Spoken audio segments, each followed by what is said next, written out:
Ismahuli an u'arifa an nafsi ismi Aisamara min Jami'ah Syekh Nurjadi Cirebon wa ana min qismil lughah al-arabiyyah.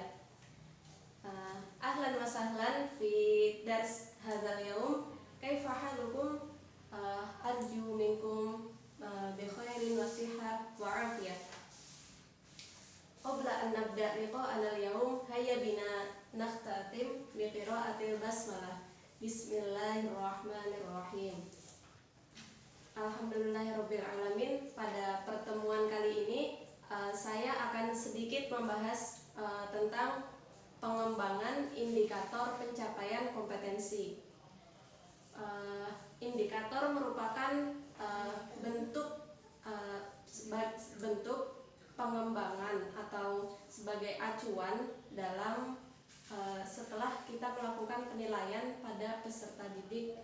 Jadi hal ini perlu dikembangkan atas dasar kesesuaian dengan karakteristik siswa, mata pelajaran, kemudian potensi atau itu satuan pendidikan, potensi daerah, dan juga dengan KKO yang dapat digunakan atau kata kerja yang harus mengacu dalam kompetensi dasar. Kemudian yang pertama adalah karakteristik siswa. Siswa merupakan bagian atau komponen dalam sebuah kegiatan pembelajaran. Oleh karena itu siswa yang menjadi tujuan utama dalam sebuah proses pembelajaran harus dipertimbangkan dalam mencapai dalam perumusan atau pengembangan indikator pencapaian kompetensi. Karena di sini kenapa dimasukkan dalam kriteria yang harus disesuaikan, karena informasi atau kemampuan siswa itu berbeda.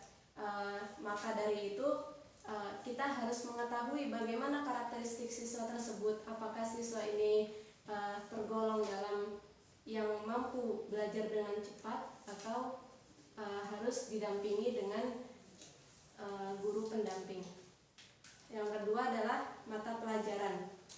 Pengembangan indikator pencapaian kompetensi harus disesuaikan dengan mata pelajaran.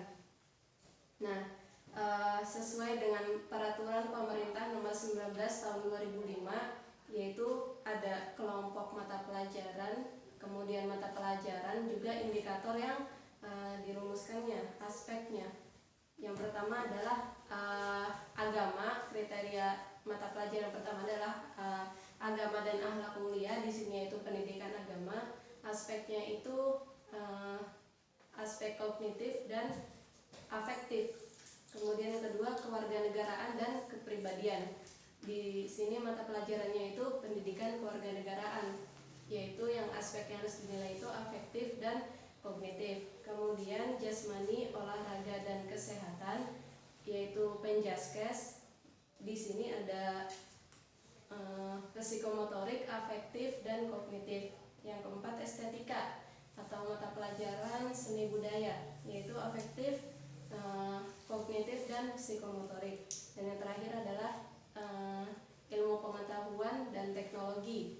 Mata pelajaran di sini yaitu IPA, IPS, kemudian bahasa dan matematika dan juga TIK. Nah, aspek yang harus dinilai itu aspek kognitif, psikomotorik dan juga afektif. Nah, bahasa masuk dalam ranah pengetahuan. Nah, bagaimana di sini mata pelajaran bahasa harus dirumuskan, harus ditargetkan dan disesuaikan dengan keadaan siswa dan juga satuan pendidikan, yaitu harus mendukung jangka panjang operasional dan juga potensi daerah. Bagaimana di daerah tersebut karakteristik siswanya, kemudian keadaan sekolahnya untuk mendukung terciptanya pembelajaran yang mendukung dalam semua komponen dan juga SDM yang ada di daerah tersebut. Nah, kemudian harus dirumuskan dalam kata kerja operasional yang terukur. KKO dalam indikator dimulai dari tingkatan berpikir, dari mudah ke sukar, kemudian juga dari yang sederhana ke kompleks, kemudian dari yang dekat ke yang jauh, kemudian yang dari yang konkret, kemudian yang ke abstrak. Dan ini tidak bisa dibalik karena ketika dalam masa pengenalan tentunya siswa harus dikenalkan dengan hal-hal yang dasar, dengan hal-hal yang konkret dulu, kemudian baru disajikan atau dilatih dengan hal-hal yang abstrak. Kemudian selanjutnya KKO yang dapat dirumuskan, yang dapat digunakan dalam merumuskan, yaitu ada 3 aspek di sini, ada aspek kognitif, afektif, dan psikomotorik. Dan yang bisa digunakan dalam aspek kognitif di sini dengan kompetensi pengetahuan, pemahaman, penerapan, analisis, sintesis, dan evaluasi. Nah, di sini masih dalam ranah yang dasar, seperti hanya untuk menjabarkan, menyebutkan, menjelaskan gitu. Kemudian afektif yaitu penerimaan dengan kompetensi penerimaan, memahami, kemudian menanggapi, kemudian penanam penilaian, keorganisasian, dan karakter.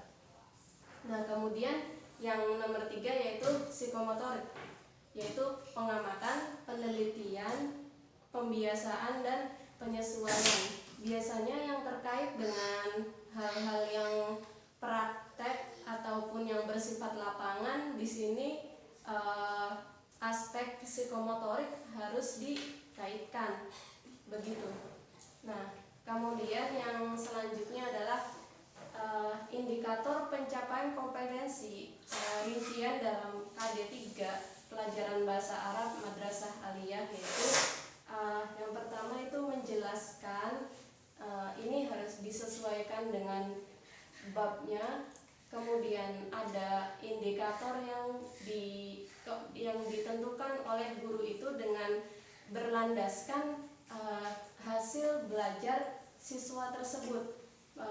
Bagaimana hasil itu dapat dikembangkan, disesuaikan dengan apa, atas dasar apa, kemudian apa yang harus kita lakukan sebagai strategi selanjutnya dalam melaksanakan pembelajaran, seperti halnya dalam contoh perumusan dalam KD 3 dalam pelajaran bahasa Arab, misalnya menjelaskan, kemudian mengemukakan, kemudian juga melengkapi, dan kemudian mengidentifikasi dan menemukan. Nah, di sini harus berurutan. Yang tidak bisa kita tiba-tiba menggunakan kata kerja mengidentifikasi ditaruh di yang pertama. Nah, hal itu akan membuat siswa kebingungan dalam mengklasifikasikan atau dalam menangkap sebuah pembelajaran. Apalagi dalam pembelajaran bahasa, misalnya siswa langsung diberikan materi susunan dalam pembelajaran bahasa Arab, sedangkan penguasaan kosakata atau pengucapan kosakata dasar, huruf dasar itu masih belum mencapai standar, maka siswa akan terseret-seret dalam memahami dan menangkap pembelajaran tersebut. Maka itu di sini guru harus benar-benar memperhatikan karakteristik siswa, karakteristik mata pelajarannya bagaimana, satuan pendidikannya itu bagaimana, kemudian potensi daerah atau dalam praktek lapangannya nanti itu bagaimana, kemudian juga harus berdasarkan kata kerja operasional yang telah dirumuskan atau yang mengacu pada kompetensi dasar sebagai acuan dalam melakukan analisis ke depan selanjutnya. Kemudian rincian IPK KD